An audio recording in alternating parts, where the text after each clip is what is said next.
Welcome to the Vet Show, brought to you by the Coach Robb Podcast Network. Coach Robb Beams, how are we doing today?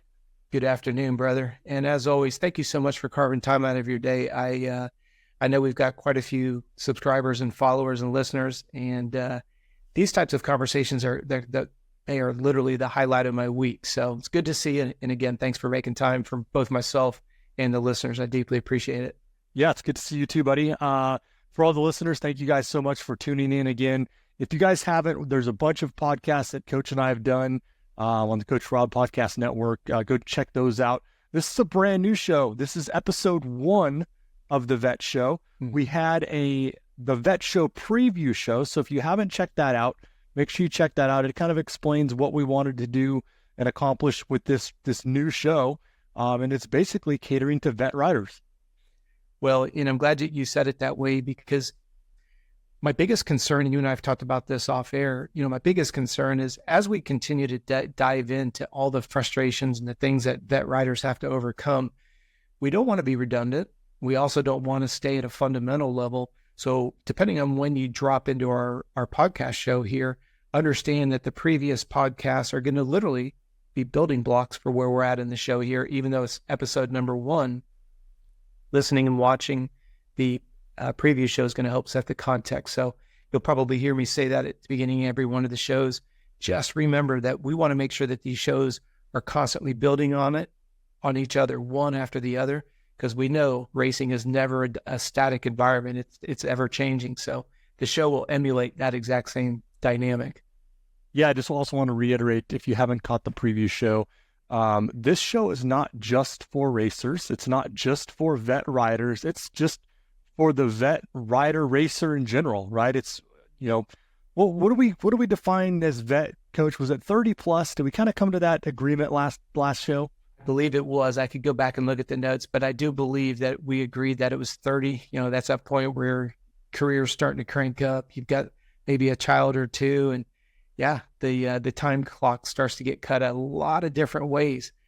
So I believe we're gonna use 30 as kind of the magic number. Yeah. So if you're 30 plus, you're a vet rider. If you've been riding for all your life, you're still a racing professional at 30 plus, yep. Or you're just a weekend warrior. Like I would consider myself a weekend warrior now, Coach. I don't do a whole lot of racing anymore, but I love to ride. So we're going to cover just about everything that relates to a vet rider. And I don't know if there's anything you want to add to that, but. Well, one thing that I would like to add is if you have been racing for a long period of time, if you've been riding for a long period of time, I want to share a little story with you. I've been very fortunate to be a guest speaker at the Ricky Carmichael University 4 times. And I remember during lunch, I was giving a presentation. And you guys have to remember, I'm still a fanboy. We've talked about this in our last show even. So here I am. I've always been a longtime fan of Jeff Stanton. He's a salt of the earth guy, hard worker, obviously RC, Jeff Emig. And so we're sitting here and we're having lunch and I'm giving a presentation on nutrition. That was all I got. I only had 1 hour. They asked if I talk about nutrition while they're eating lunch. After lunch, and by the way, I was very, very intrigued because all 3 of the guys sat in and listened.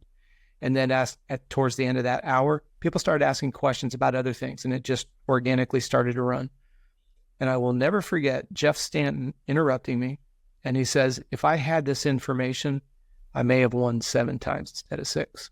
Whoa, wow. I've got a picture of Jeff Stanton on my wall in my office the very first time I met him in Bevo's Scott van, right? Or motorhome. That's pretty damn impressive. Gave me goosebumps. And then all of a sudden, Jeff Emig, he steps out and he goes, if I'd heard this information, maybe I could have beaten McGrath a year earlier. Now stop to think about this, Dan. That type, Jeff Emig rolling out in black shift gear, racing outdoors when McGrath was the man, and Emig that day beat Jeremy for the first time. And Jeff Emig comes out and says, I could have possibly beat McGrath a year earlier. You're talking about damn near pissed my pants, right? Yeah. Because that's a significant part of motocross history. I'm a fan.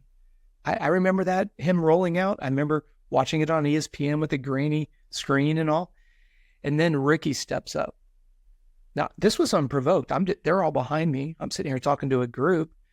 Ricky steps up and he goes, if I had had this information, maybe my career would have lasted longer, because if you remember, Ricky tapped out because of Epstein-Barr. And think about that. Here I am. I'm just a guy that grew up racing motocross, loved motocross, built my business predominantly in the endurance market, still kept riding, still plugged in, watched the races every week. Again, an opportunity to speak at RCU. That in itself was pretty cool to invite. The fact that I'm amongst Jeff Stanton and Jeff Emig, two guys that I remember cutting out pictures and putting them on my wall. Now I'm speaking in front of them, and then they come out. The reason why I gave you that story is, if you've been racing for a long time, I've had three of the greatest say they didn't hear or they didn't know this information. That makes this show all even more worthwhile to put together, because we might have somebody that's been riding for 20, 25 years that just didn't understand heart rate training. How do you leverage more stored body fat and less stored sugar? How do you offset stress? How do you improve sleep? How do you reduce the risk of injuries? How do you handle an impact injury? Yeah, you've been racing for a long time, but never didn't have this information. And Dan, you and I spoke about this off the air. My hope and desire is not only will it improve our listeners and their racing and riding, but think about their children and their grandchildren. If they can gift the knowledge that we share on the show, it's absolutely priceless. So if Ricky and you've got Jeff, and you had the two Jeffs, Stanton and Emig, along with Ricky, saying this would have improved my career, they're learning as they're listening to it. And I want to encourage you guys, hopefully we can cover some things that will create an epiphany that goes, yep, now that makes a little bit more sense. All the pieces of the puzzle click. Yeah. No, that's awesome. And I hate to say it, Coach, but I don't think that we're going to be, motivating too many guys or gals on our show that are going to go out and get another Supercross or pro motocross title. But there might be somebody that we can help, right, to achieve their dream to go get a 30 plus or 40 plus Loretta's title. Absolutely. Or that weekend warrior guy at the track that just wants to beat his buddy, right? Turn a faster lap time than his buddy. Absolutely.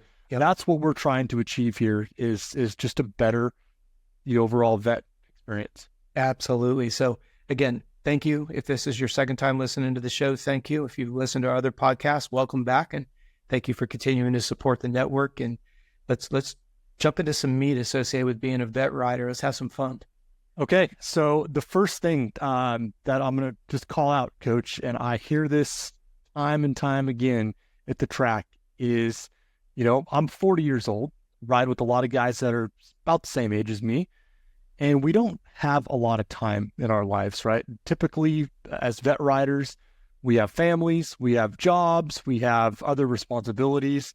Riding is our passion, but it's not necessarily, we don't get to ride and as much as we probably want. But we do want to better ourselves, right? We want to get better. We want to be faster than our buddy at the track. We want to be in better shape, but it's just time, and time management, I know, is a huge thing for you. But the one thing that the question I always get is, man, I need to get in better shape, from these just average guys. And I hear this a lot, not only from guys that have been riding a long time, they're in good riding shape, but they want to take it to the next level. Or you get, that new beginner rider. We get a lot of guys at the track that, Coach, they can turn a lap or two and they're smoked. They're just exhausted. So they want to better their fitness. One of the challenges that a lot of us have, Coach, is that time, and the time to actually get to the gym to do workouts. And I think a lot of us get defeated in that as, I can't get to the gym. I don't have room in my garage for the big Bowflex, workout thingy, Yep. What do I do and how do I do it? And I think that's a big question. When you're looking at that type of question, are you looking at more on how do we carve out and create time to work out? Or if I've got the time, what do I do with the time that I've got allocated? Yeah, I think a lot of it is, it's effort, right? It's, when you leave work, you got to take that extra hour and a half to go to the gym. Not everybody has that hour and a half, right? Yeah. But maybe they have 20, 30 minutes at home that they could carve out to do something but they don't know what to do, right? They don't have the equipment. They don't know what exercises to do. Where would somebody start? Because I think that's a big misconception. This does not have to be hard, and you don't have to have a lot of equipment to get yourself in shape. If it's okay with you, I'm going to take the question a completely different direction. Obviously, you and I say this at the beginning of every show. Our conversation is not scripted, excuse me. I want to back the train up just a little bit. And this is going to sound a little bit fluffy here for a moment, but let's get into more of the psychological side. Have you ever noticed when you go to bed and you know that you've got that alarm set, and like throughout the whole night, you're just kind of waiting for the alarm to go off. You're just waiting for that startle sound. And then you compare that to like when you go on vacation and you lay your head down knowing there's no alarm. Isn't it amazing how much different? It's like there's nobody stepping. No one's got their foot on your throat. If you allocate, and I'm just going to use a loose number, if you allocate 60 minutes to do a 30-minute workout, that's huge. Because you're like, okay, the workout took 33 minutes. Doesn't matter. You had 60. But what I find is people do the opposite. They give themselves 30 minutes. By the time they get ready to work out, they've got 22 minutes. You go, Rob, where are we going with this? Well, I would say 9 out of the 10 listeners that are with us, they're very results oriented. So for example, if you put on your daily calendar that you were going to work out for 30 minutes and you'd said Monday through Friday, I'm going to work, because you can't ride during the week, you're going to cross train during the week. Our listeners will badger themselves. They'll focus on what they didn't do instead of what they were able to do. Now, again, we're going to get into the psychoanalysis side, because if you're a results-oriented person, of course, it's easy to focus on what you didn't do. My question is, yet again, back the train up a tad bit further. Why didn't you get it done? So, for example, none of us live in a glass house. And what I encourage all my clients to do, like I use Microsoft Outlook on my computer. So every single minute of every single day for the entire year is pretty much outlined. There's a little bit of wiggle room. But before we can even think about working out, I want all the listeners to think about, when are you going to bed and what time do you have to wake up? Now, again, please don't check out on me. I know this is a little bit boring and it's a little fluffy, but Dan, when you ask something like a question that you did, it's really about how do we eliminate the frustrations of not being able to work out? If we can't get access to the track, that's for logistical reasons. We understand that. I would like to elaborate on your answer here, because I think most people can work out at home for 20, 30 minutes, and it's going to be sufficient. We're not trying to train for 2 30-minute motos. Sometimes we just want to go out and be able to do a 5 or a 10-minute session. That's cool. If you ride off-road, you want to be able to ride for 10 or 15 minutes and then take a small break. The question is, how do you get the time to be able to get that workout in? So this is what I would encourage the listeners to do. Now, please do not dismiss it. I absolutely promise you it'll be a game changer. If you're exhausted, you probably shouldn't even work out. A lot of people don't like to hear that. And it's the same thing that Dan, you and I talk about. Would you prefer to go to a track like Glen Helen or Millville that has a lot of elevation change on a bike that has 100 hours, or one that has a bike that has 1 hour on it? Well, you know what the chances are that bike grenading with 100 hours. So you're somebody who's just gone an 18-hour day and you're heck bent that you're going to smash yourself in the gym. Walk that through. Why wouldn't you want to ride a bike at Millville with 100 hours? Don't want it to lock up on the takeoff. You don't want to yard dart yourself. Well, look at it the same way when you go to the gym or you do a cross-training workout. If you're already exhausted, what are you going to get out of it? Injured. I hate to be blunt. So what I encourage everybody who's listening is document what time you're going to strive to go to bed and what time you have to get up. Because you notice I use the word strive versus have to. Dan, you know what time you've got to be out of bed tomorrow. Assuming your daughter's healthy and she doesn't get up for any reason, you know that you've got to be up at a certain time to get her to school, get her fed, get her to school. You've got to be in your office and you have multiple companies.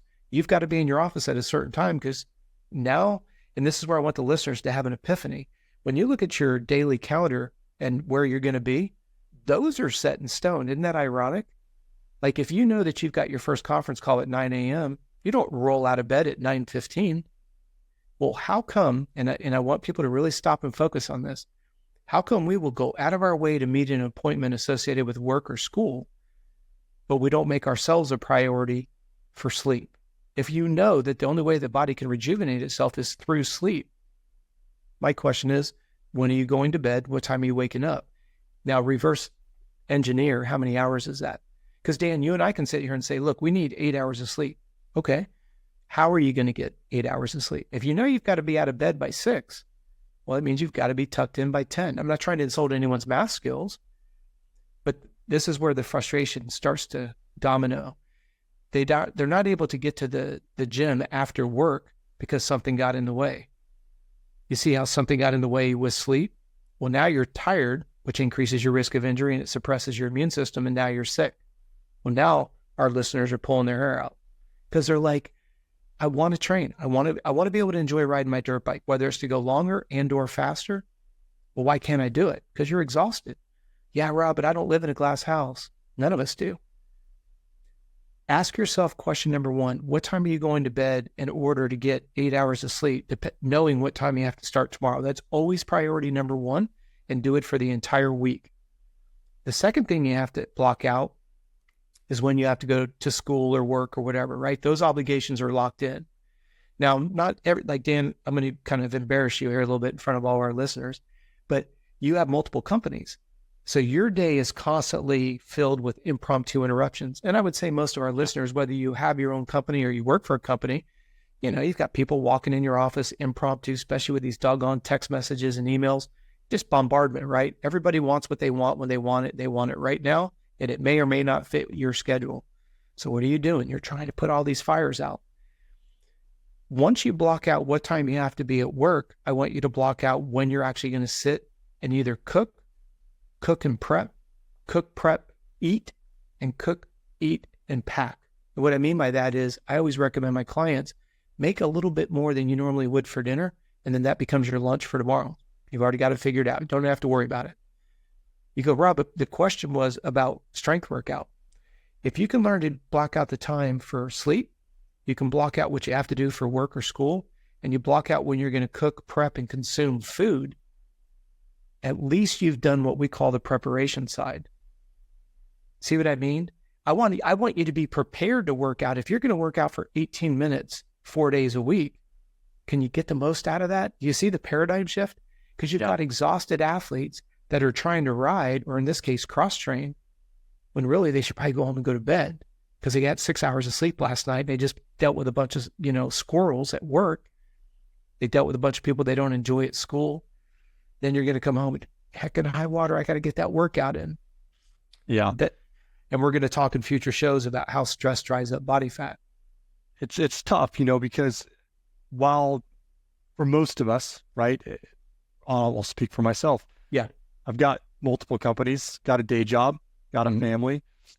My schedule it shifts, rapidly, right? And there's days where I can't get to the gym. I just, if I had an influx of orders come in the afternoon, I got to spend the evening, getting those orders packed and out the door, right? Where, I just can't invest the hour and a half time to go to the gym. Yep. But finding 20 minutes to do some workouts at home, I can find, right? And I think that's I think a lot of people are in that boat, the same boat, because of the age group that, we're at, right? Absolutely. I hate the word multitask, but in this conversation, I think multitasking is great. I'll self-confess. I shoot videos on Monday. Those are the ones that go up on YouTube. We have 3 formats. We have what we call our shorts. Those are anywhere between 60 seconds and less. We have what we call our intermediate. If this is our layman's terms in our office, those are anywhere between 2 and 7 minutes. And then we have something like this, which is long format, anything above an hour. I'll capture the videos on Monday. And then like when I'm doing my bike workouts and I'm on a stationary trainer, during my warm up, I'm editing videos. During my cool down, I'm editing videos. If I'm sitting in, I'm that asshole, right? When I'm sitting at a red light, I'm editing videos. I don't have a problem with somebody honking behind me, because what am I going to do? Just sit there? And you go, Rob, that's ridiculous. Well, a typical traffic light is a minimum of 60 seconds long. Well, if I'm driving somewhere that takes 30 minutes and 10 of that's sitting at red lights, I just had 10 minutes to edit. That's what I mean by multitasking. Like, I don't want you to multitask. I don't want you eating breakfast, checking your phone, because you're not focusing on nutrition. You're not focusing on chewing your food where digestion begins. That's where you start to absorb nutrients. So it's kind of a gross test, and I've said this publicly previous. You want to see how bad we are with food, go to a restaurant, watch somebody eat. It literally is a shovel, one, maybe two, and a gulp. Now you've got these big chunks of food that go down, which makes digestion even more difficult. People will complain that they have indigestion. No, you didn't chew your food. Why did you not chew your food? Because you were mentally distracted. Distracted on what? Social media? And I'll say this in every show that we do. I'm not talking down to anybody, but I do find it a little bit interesting when someone says, I don't have time for blank. And then when you really look at how that's why I have my clients. This is all about accountability. At the end of the day, look at your calendar. What did you project to do? What did you actually do? And so, for example, if I have video production for 3 hours on a Monday and I didn't get to it, on my calendar right next to it is what I actually did. Because obviously I had to make an executive decision. The opportunity cost of doing the video versus what I actually did, there had to be a reason why this one outweighed my videos. Like you said, you're constantly putting out fires. Yeah. You'd love to have an extra $1 million in sales. Well, guess what? It takes work to accommodate an extra $1 million in sales. When we come, because our listeners, a lot of times they feel like they're kind of talking in a bucket, like nobody understands them. And I don't want them to feel like that's what we're insinuating. The idea here is, how are you spending your time? Because when you talk about looking for 30 minutes in a day, we have 24 hours. 8 of it is going to be asleep. Probably 8 to 9 of that's going to be at work. So now your 17 hours of a day is gone. What do you get? You have family, or you have a child, you have your bride, you have all this in place that you'd like to, you want to keep it nice and healthy. So where does that time start to settle in? And then projected versus actual helps you understand. And this can get a little bit raw. I might be ripping a scab off for some people. A lot of times people will take your time. Like you and I, we love our children. If our children need something, we don't see that as a sacrifice. That's an investment in our daughter. That's an investment in our sons. The idea here is, if you don't understand what you did in replacement of the time that you had allocated, that 30 minutes, you could really talk yourself into a dark place. Oh, I don't want it. I'm not dedicated. I knew it. I was going to fail. Get that little canary and knock it off your shelf, off your shoulder. Why didn't you get it done?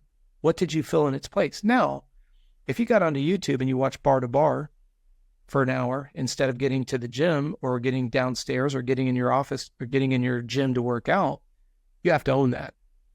So for example, put a TV or put a computer in there and put bar to bar on while you're doing your workout. You get both. Now, again, we're not trying to paint a picture that we live in an idealistic world. I just have been doing this for 39 years. Most people's frustrations are, remember I said at the beginning, at the end of the week, if I don't see 5 hours checked off, they might have done 40 minutes a day. Oh no, they only see it wasn't 5 60-minute blocks. We focus on what we didn't do versus what we did do. Now that's what makes you successful as a businessman, husband, and a dad. You don't like not being able to check that box off 100%. And it comes back to what we were saying. You have 24 hours in a day.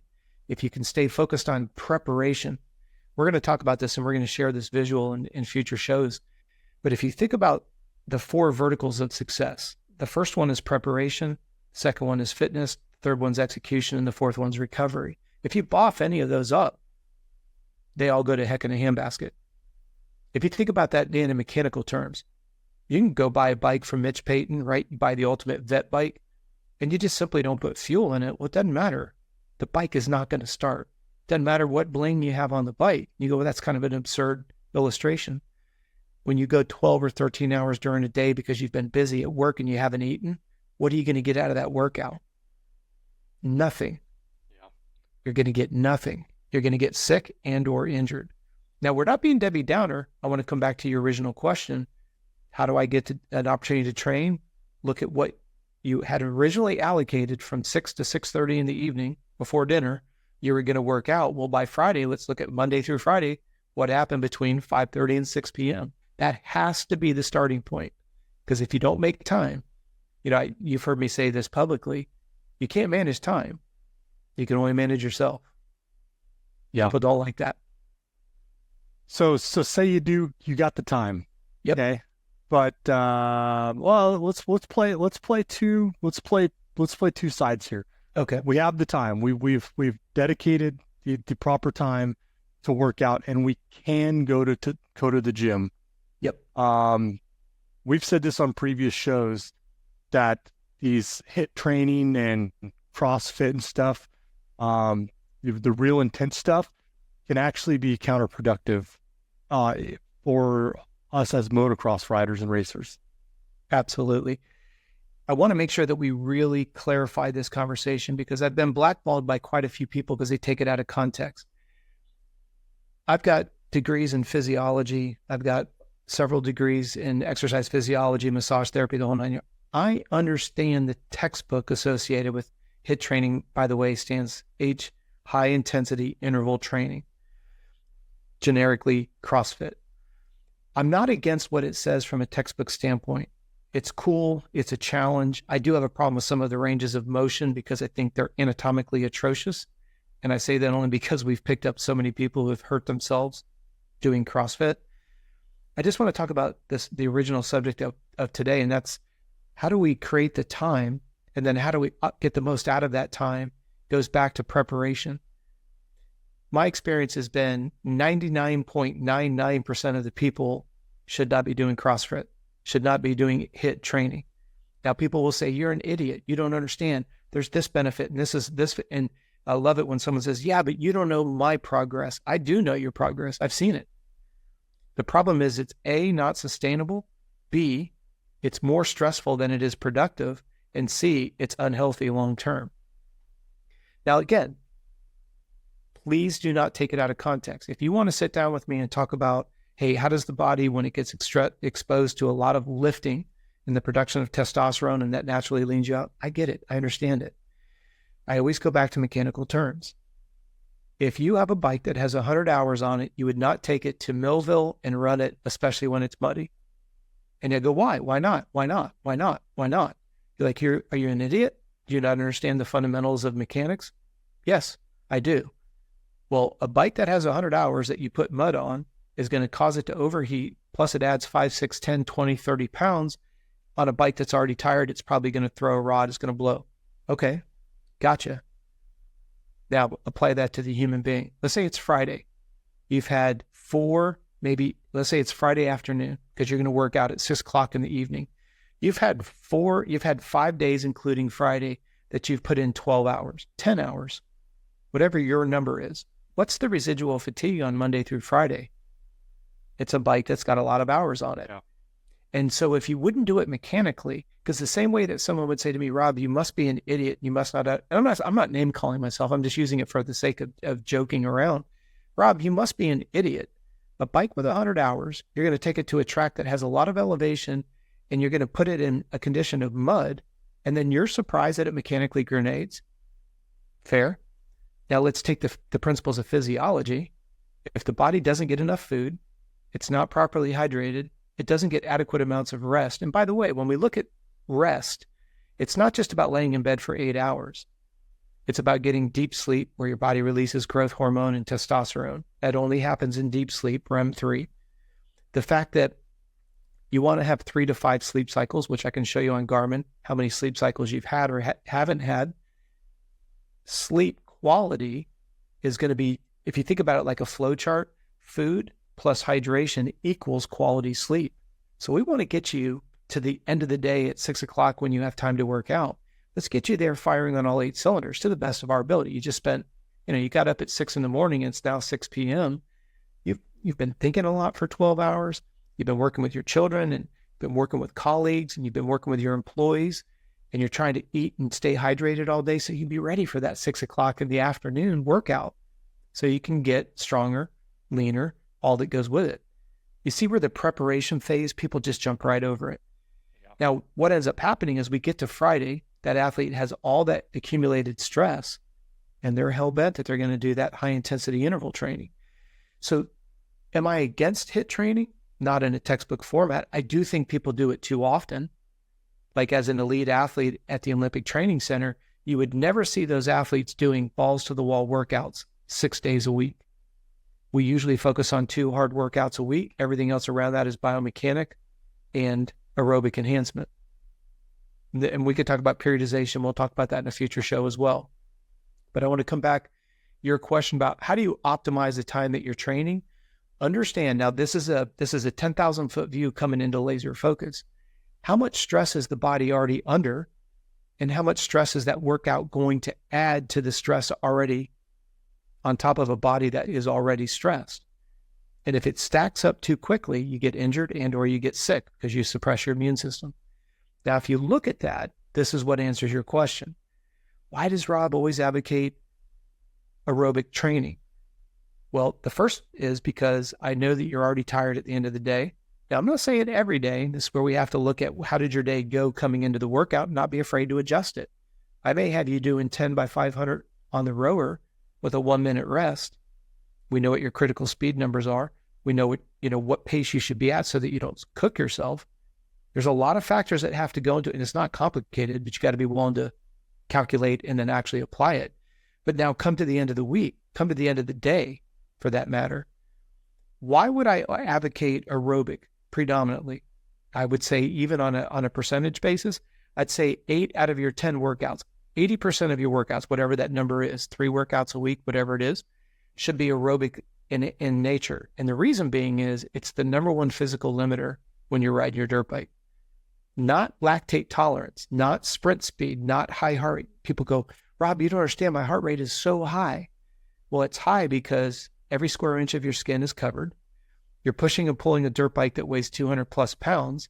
You're going up and down elevation and G'ing out after the jumps. And you have the velocity of speed. Put all that together. A lot of those variables contribute to a high heart rate. You see the difference?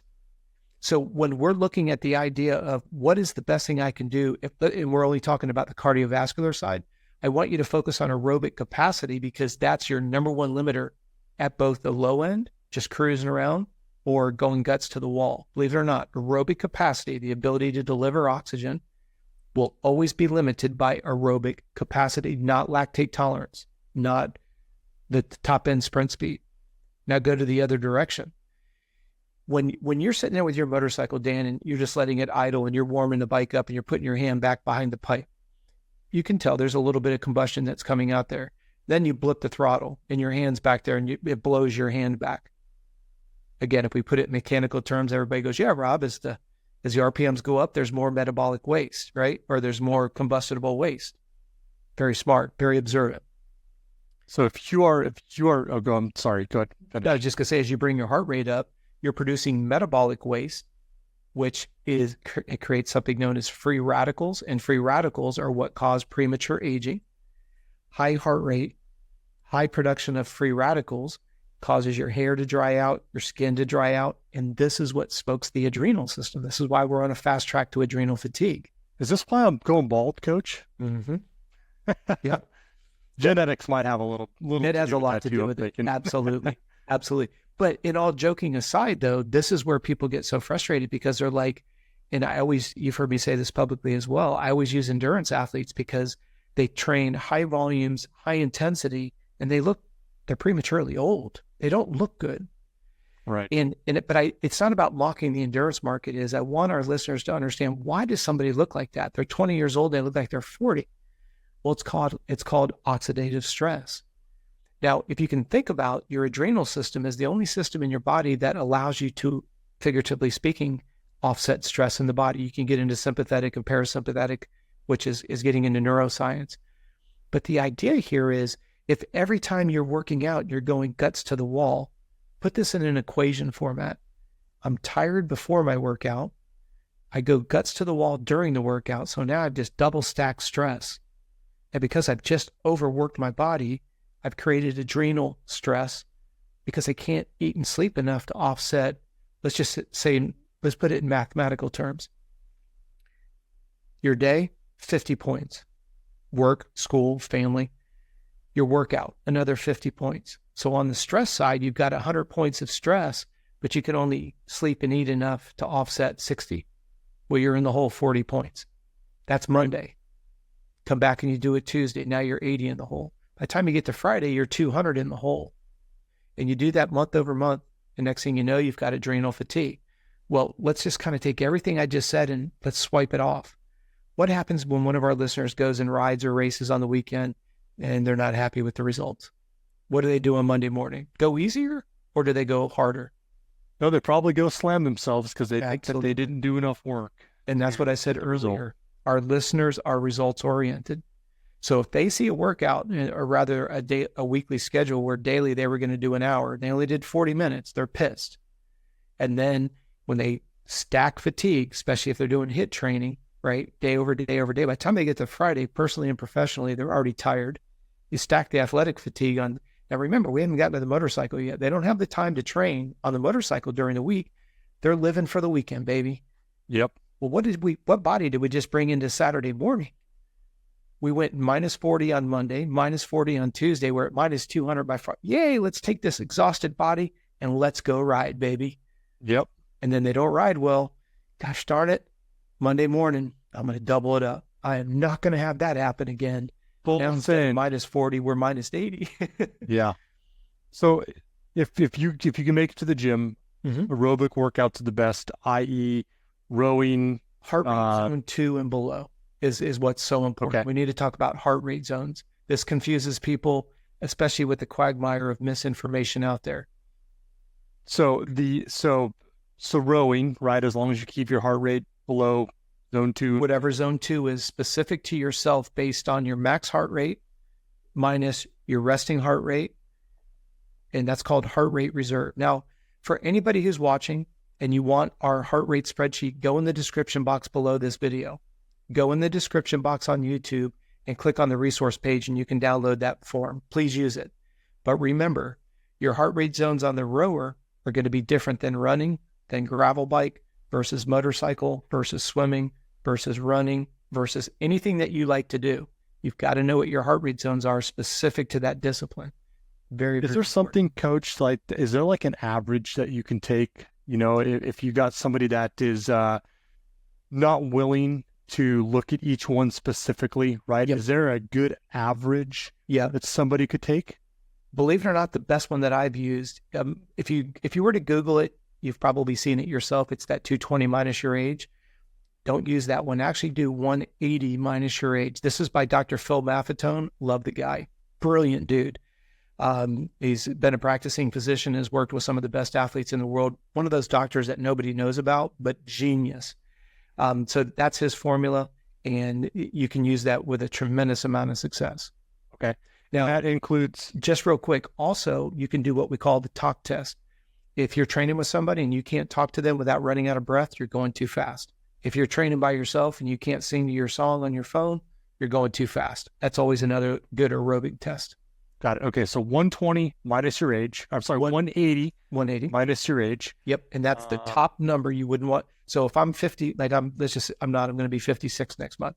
But let's say I was 50 minus 180, I would not go over 130 come heck or high water. If I'm running and if I have to walk to stay under 130, that's what you do. Got it. Okay.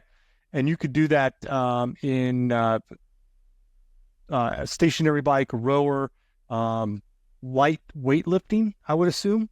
Well, when it comes to that, what's interesting is weightlifting by definition is anaerobic by nature. And I don't want to get technical, but I do want our listeners to understand.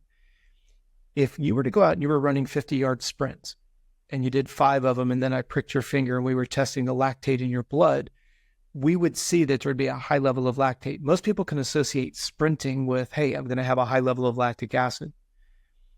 Believe it or not, even if you went and did a very, very easy, Dan, you're a very, very strong guy. If I took what you normally lift for biceps and we cut it in half, you did 3 sets of 10.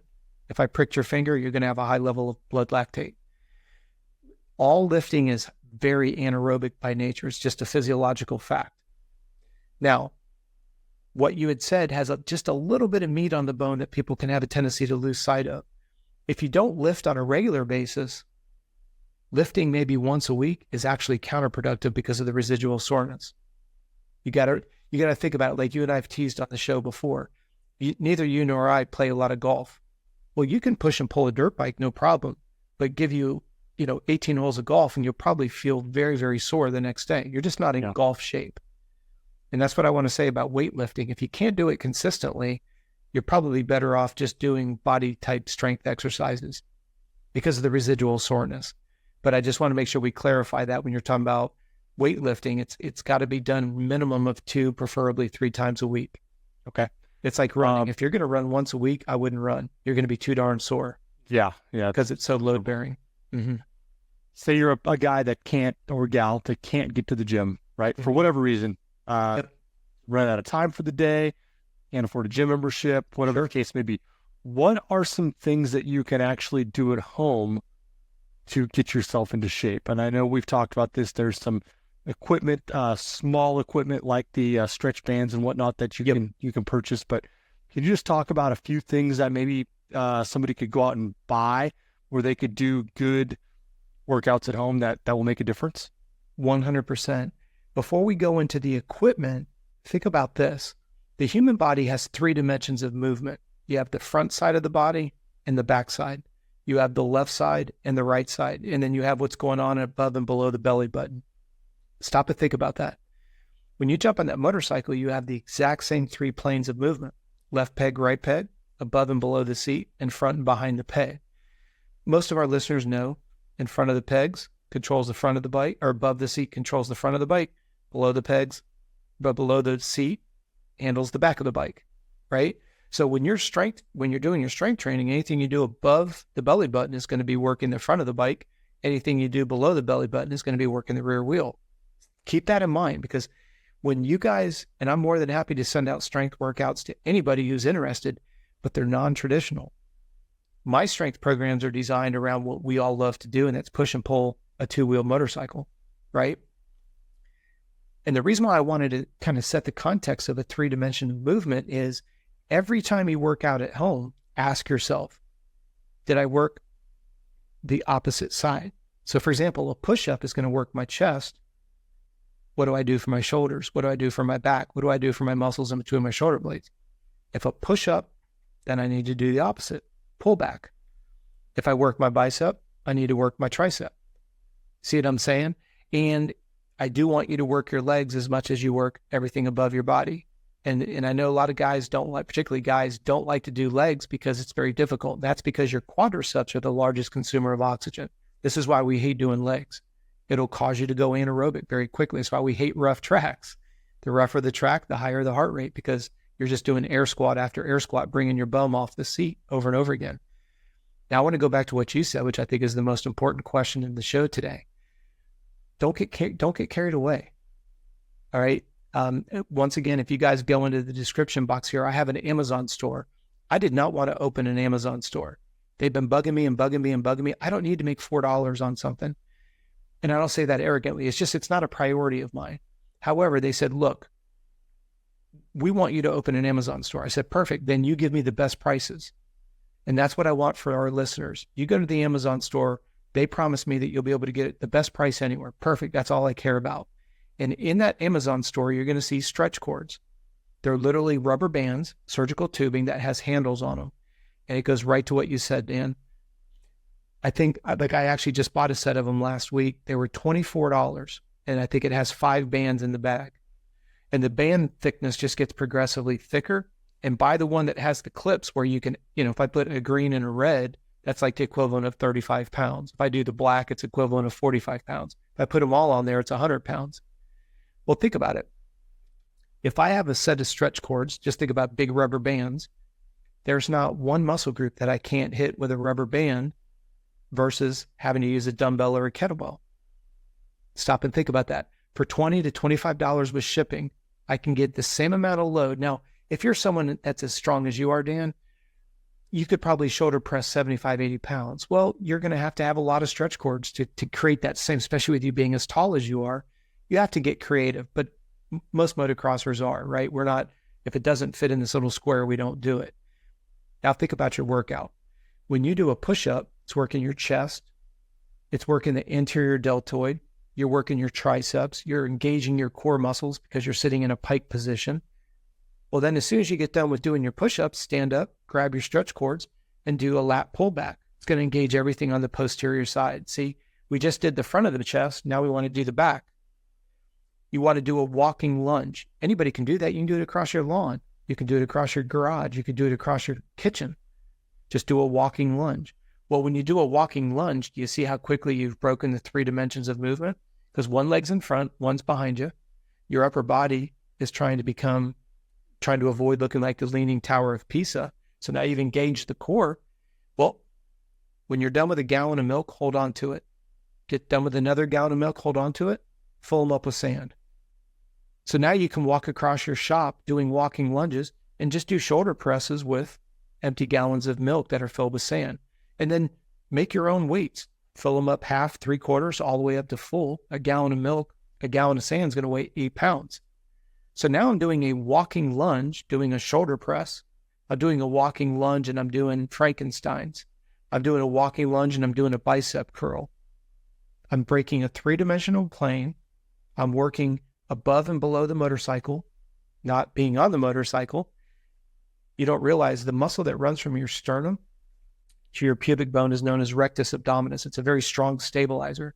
The ones that we have that we all call the love handles over our hips, those are called external obliques. Well, believe it or not, between rectus abdominal and external obliques, they're the ones that when you go to get a lean angle of a motorcycle, those are the ones that have to stabilize for you to be able to look through the corner, keep your elbows up, and be able to carry your roll speed through the corner. Well, if you buy one of those bouncy fit balls, I think you can pick one up for 10 or 15 bucks. And Dan, as tall as you are, you can get them, 65 centimeters. They're huge. Well, if you've got one of the fit balls, you can do some abdominals, which I would encourage everybody to do your abdominals work on a fit ball, because if the ball, let's say you're laying straight on the ball, right?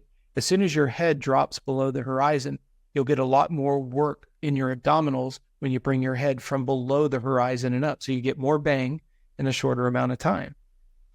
Now think about it. All you've invested in is a fit bouncy ball, which you can store anywhere. You've got stretch cords that cost $20, $25. And they, if you deflate the ball, you can put it all literally in a shoebox. If you're traveling, you can take those TheraBands and you can stuff them right in your shoes. So now you've got your running shoes, you've got your stretch cords, and you can do that in a hotel room. You can do that in your living room. You can do that in your shop. And now let's just say for even sake, Dan, it's $50. Let's go on the high side. It's $100. All right. Once you bought it, you're good to go. Especially, this is going off a little bit of a bunny trail, but we try to encourage people who live in motorhomes and travel a lot, because you can imagine trying to carry around, if you stack weights, you have 50s, 40s, 30s, 20, you start adding that up, that's almost 2,000 pounds. You're not going to throw that in the back of your trailer and drag it around the country. It's room, it's heavy, and all that goes with it. Stretch cords and a bouncy ball. And that's why I want to encourage you. If you want a strength workout, just email me, contact@coachrobb.com. That'll go to Jennifer, and we'll fire over to you via email. But it's going to be unorthodox. It's not going to be, hey, how much weight can I do a bench press with? It's not what works. It's about, and think about this, Dan. If I've got a pole in my shop and I wrap the stretch cord around it and I come back to where it's nice and taut, I'm going to stand on one leg and I'm going to do a lat pullback, right? Well, as soon as I get done with that, all I've got to do is turn around and face the other way, and I can essentially do a standing chest press, works the exact same muscles as a flat bench. But I always stand on one leg because now I'm breaking the left-right. I'm bringing the weight from behind my chest to in front of my chest, so I break the front back. I'm standing on one leg, so my upper body has to balance, and I'm standing on one leg, so I've, like I said, broken the balance between left and right. Using a stretch cord, and I've got 20 minutes to get it done. Now, this is something that I find so funny, Dan. If I'm being a jerk, please let me know. Call me out in front of our subscribers and listeners. If you look at physiology, and I'm going to go through this quickly, not in an arrogant way. You've got all these muscles in your upper chest, your upper shoulder. So levator, scapula, upper traps, right? Then you come into your shoulder. So you have a muscle in the front, the middle, and the back. Those are called deltoids. Those are what stabilize our shoulders. If you jump into your chest, pec major, pec minor, when you go into your tricep and bicep, front and back of the arm, I go into my lats and my back, go into my core in the front, go into my glutes in the back, go to my quads in the front, do my calf raises in the back. If I do 2 sets of 10 reps and I just go literally bicep, tricep, shoulder press, chest press, lat pullback, walking lunge, I lay on the ground, I do some hamstring extensions on a fit ball, and I do calf raises, and then I do what we call side skaters to get adductor muscle, the muscle that runs from your pubic bone to your inside of your knee. If I do 2 sets, 8 repetitions, I can do every one of those muscle groups in about 10 to 15 minutes. And I've timed it. That's all the reason why I know. Wow. That's why I want to encourage our listeners, man. You don't need, I love going to the gym because it breaks the monotony up, right? You can go in there and there's different ways but we don't have that. The other thing is in your shop, just weld a pole. You can do pull-ups, you know? You constantly keep your eyes open, try to find a good bicycle that you can buy used and then put it on a stationary trainer. And you can buy the stationary trainers used. Yeah. We can continue to go through this. And it's not about building a garage sale gym. It's about, are you going to use what you actually buy? See, that's what I always turn it on my clients. I don't want you to go buy a $6,000 carbon fiber bike. Buy a decent bike, put it on a trainer, and then see how often you use it. If you Coach, yeah, do you know who you're talking to right now? I mean, you're talking to a bunch of guys and gals that are, you know, a lot of us have, you know, decent jobs, got a little bit of money to burn. Yep. You're telling a vet guy not to go spend $6,000 on a carbon bike, dude. Come on. Well, you know damn well he's going to. Well, and that's where we always say, reward yourself with that $6,000 bike when you see that you're going to use it. Because we're arrogant. We just do it. We just do it just because. And then we use it once, Coach, and we turn around and sell it for $1,000. That's it. That's what we do. You're so true. I mean, I say to my clients all the time, the best bike to buy is a vet bike because it's got every ounce of bling on it and probably only has 10 hours at best on it. You know, it's the bike that gets driven to the track, looks really cool, sitting on the stand, walk around it for about 5-6 hours, load it back up and head out. It was a good day at the track today. But I think the thing that I wanted to shed the light that is you don't have to be a gym rat. Mm-hmm. You don't have to be in the gym every day. There is things that you can do at home with a very small investment to get yourself into shape. And like you hit on, it's finding the time. For me, Coach, doing the stuff at home, it's easier for me to find the time to do that because with my schedule, and I think a lot of people can relate to me and what my schedule looks like because there's probably is similar, right? Sure. But whether or not you can find the time to get to a gym or do the workouts at home, you can do effective workouts that will help you on the motorcycle. Before we go, Coach, we're running out of time here. I do want to hit on one thing as well. Yes, sir. To all the listeners, if you have not invested in some type of heart rate monitor or fitness watch, please invest in something because as we talk through this, you know, all these shows, this is probably going to come up, Coach, looking at heart rate zones and tracking your success and your shortcomings and so on and so forth. Fitness watch is really necessary. And I know you prefer the Garmin product because of the visibility that you have, but if somebody has an Apple Watch or whatever, you can get that data, right, Coach? I mean, they can use. Yes, relatively speaking, this is what frustrates people is if they don't know what information they need to gather, a lot of times they'll buy the wrong unit. Like I've had people that have bought the Whoop thinking, oh, I thought I was going to get live data. The Whoop is a subscription-based product. So if you don't mind paying that monthly fee and the information there is a tad bit different. Some people like the Oura Ring because they don't like to wear a watch. They prefer to just get it off the finger. Once again, you're not going to be riding and be able to look down at your handlebars. I don't say that to be insulting. I've just listened to the frustrations on the other end of the telephone when people are like, well, gosh, I saw Lance Armstrong promoting the Oura Ring and it does all this. Yeah, it does do that, but how are you going to use it? I'm not an anti-polar guy. I'm just a pro Garmin guy only because it gives you such the portfolio of information that's both, is this appropriate word? It's gatherable. The information is much more gatherable. And then the reports that you get out of it, and again, like anything, it's what you can do with the information that's been gathered. It's especially for those of you that have a cycling background. How many guys do you know train with wattage and don't even understand it? You talk about FTP, functional training power, and they're like, yeah, I get it. I know what it is. Hey, what's your watts per kilogram? Yeah, I know what it is, but how do I really train with it? Same thing with a heart rate monitor. If you're going to have one, understand how to use it.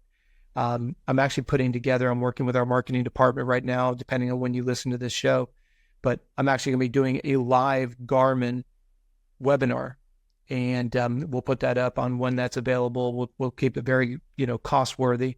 But the idea is, hey, you took the time to invest in a Garmin. What do you do with it? And you say, Rob, Dan said you could use anything. You can use anything that you purchased. My question to you is, when we get deeper into how do I evaluate if I'm absorbing the workouts that I'm doing? Well, if your watch doesn't give you sleep data, you're not going to be able to evaluate your recovery.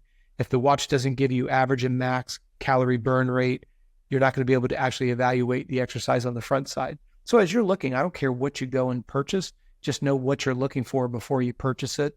If you go into the description box in Amazon, you're going to see we have a heart rate monitor section, only because people are like, what the heck should I buy? There's a zillion different ones out there.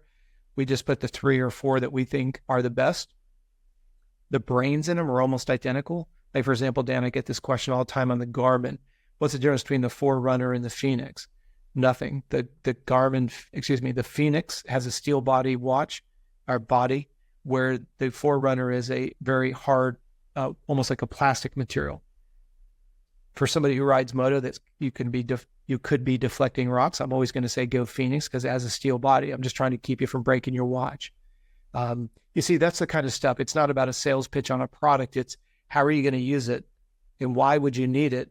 If you don't care about looking at your sleep data, then don't buy something that has sleep, because you're going to pay for it. But on the flip side, if you understand the value of analyzing your sleep, then when you buy something that gathers it, it's my responsibility to help you understand it, because that's how we're going to make the greatest. And by the way, we're going to do it here on this show.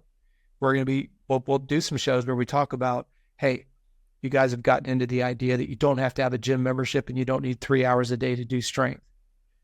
But how do we evaluate your improvement in strength?